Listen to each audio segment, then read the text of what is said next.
queridos alunos do segundo ano. Tio Daniel está passando por aqui hoje com as nossas atividades, as orientações das nossas atividades. Então já separa o seu bloquinho de atividades, seu material para poder estudar tranquilamente. Procura um lugar bem tranquilo em casa, se protege desse frio, fique em casa, como a gente já tem que estar fazendo, e vamos prestar atenção na nossa atividade. Bem rápido a gente consegue concluir, para que a gente tenha o resto do dia mais livre para aproveitar com a família, para aproveitar para curtir o frio que a nossa cidade está oferecendo. Então, ainda inspirados pela Semana do Dia do Trabalhador, que foi lá no dia 1º de maio, nós temos uma atividade hoje de português que tem um caça-palavras e aí várias profissões. Essas profissões que vocês vão procurar, elas estão listadas ao lado desse caça-palavras. Então, para cada profissão, você pode escolher uma cor. Pinta a profissão bem bonita, tal, e depois você vai olhar lá embaixo. Lá embaixo nós temos uma tabela com 3 colunas. A primeira coluna está escrito profissão, a segunda coluna está escrito separação e a terceira coluna está escrito classificação. Então, o que é que a gente vai ter que fazer? Nós vamos, depois de achar todas as palavras, todas as profissões no caça-palavras, vocês vão listar as profissões todas que tem lá em cima. Aí, embaixo onde está escrito profissão, tem um espaço para você fazer essa lista com todas as profissões. Ao lado, na coluna do meio, onde está escrito separação, você vai separar as sílabas das palavras. Então, separa com bastante atenção. Existem algumas palavras em que a sílaba vai ter uma letra sozinha, por exemplo. Deixe-me olhar aqui no caça-palavra de vocês a primeira profissão que tem lá em cima. Ator.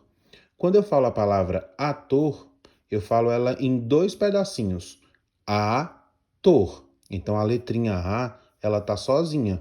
Percebe isso? E a sílaba que vem logo depois fica com 3 letras. Então, nem sempre a sílaba fica com 2 letrinhas juntas. Algumas vezes ela fica com uma letrinha sozinha. Algumas vezes ela tem mais de 2 letras, como é o caso aí, ator. Você vai anotar todas as profissões, separar as sílabas ao lado e na última coluna você vai classificar as palavras de acordo com a quantidade de sílabas. A gente já viu em outras atividades que quando a palavra tem uma única sílaba, ela é monossílaba, como é o caso de mão, pé, pão, que são palavras curtinhas que a gente fala de uma única vez. Quando a palavra tem 2 sílabas, ela é classificada como dissílaba. É o caso de pato, beto, bola, dado, ator, que a gente acabou de ver. Todas essas palavras têm 2 sílabas. Quando ela tem 3 sílabas, ela é classificada como trissílaba. Aí são palavras um pouquinho maior. Por exemplo, caneta. Caneta tem 3 sílabas. Cocada. Cocada também tem 3 sílabas. Então, a maioria das palavras elas vão ter tamanhos diferentes e, por isso, elas são classificadas de formas diferentes. Quando a gente chega com 4 sílabas ou mais, todas as palavras que têm de 4 sílabas para cima, elas são classificadas como polissílaba. A gente já viu palavras como, por exemplo, paralelepípedo, que tem várias sílabas. Ela é polissílaba. Assim como uma palavra que tenha 4 sílabas. Então, a gente vai observar na listagem das profissões, fazer a lista das profissões, separar ao lado e, em seguida, classificar essas palavras de acordo com a quantidade de sílabas. Então, depois que a gente concluir essa primeira parte, nós vamos para o verso da atividade, que aí é uma atividade que envolve tanto português quanto matemática. Nós vamos falar sobre passagem do tempo. E um dos instrumentos que a gente utiliza para marcar a passagem do tempo é o calendário. E no calendário a gente localiza os meses, os dias da semana, os nomes dos dias da semana, e aí a gente vê várias informações. A gente percebe ali que o tempo está passando.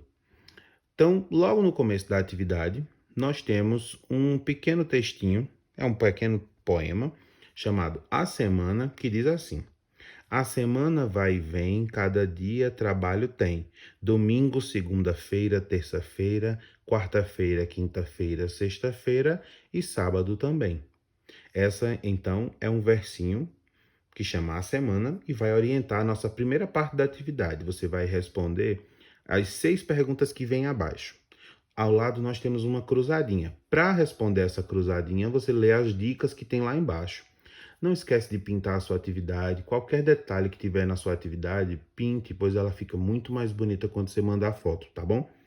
Depois dessas duas atividades, que são bem simples e bem rápidas de se fazer, nós vamos para uma atividade que vai envolver já um pouquinho da temática que está chegando lá no final da semana, que é o Dia das Mães. Então, nós vamos falar um pouquinho na atividade agora. É uma atividade do Dia das Mães, que vai ser a nossa atividade de ensino religioso. Essa atividade do Dia das Mães são perguntinhas assim, são desafios. Então você vai ler quais são os desafios, as respostas desses desafios estão no tronco da árvore onde essa menina está se balançando. Então aí nós temos tio, bisavó, bisavô, bisavó, pai, avó, prima, tio, avô, irmã. Todas essas palavras são respostas para essas 8 perguntas que tem aí ao lado. Então, lê a pergunta, procura qual é a palavra que você acha que entra nas respostas e em seguida você pinta a atividade, tá bom? Mais uma vez, tio Daniel vai pedir uma coisa. Como o Dia das Mães está chegando, eu gostaria que quem não me enviou da outra vez, dessa vez, me envie, por favor.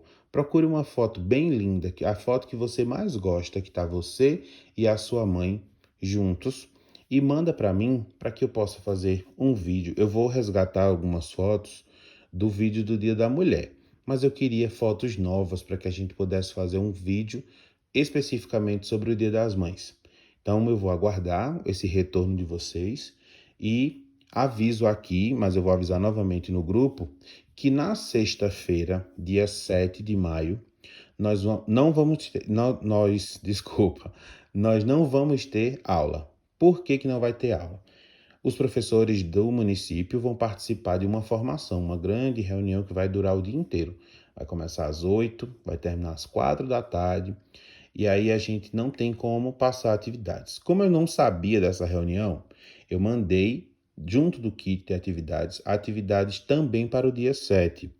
Então, observe direitinho que tem aí duas atividades que seriam feitas na sexta-feira.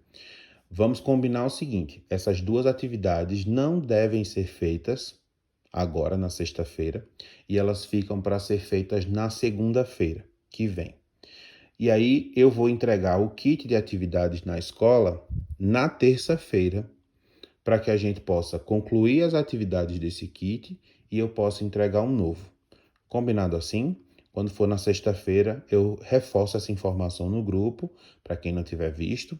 Mas aí, então, hoje vai ser o nosso último dia de aula dessa semana, mas não esquece de guardar o seu kit de atividades e quando for para a escola buscar o novo kit, manda as atividades que você já fez. Tem muita criança que não me manda todas as atividades e eu preciso receber essas atividades para dar uma olhada nelas, ver como é que tá os trabalhos de vocês mais de perto e também organizar as pastas de vocês. Combinado assim? Então, um grande abraço para todo mundo, um bom final de semana um pouquinho mais prolongado e até a segunda-feira.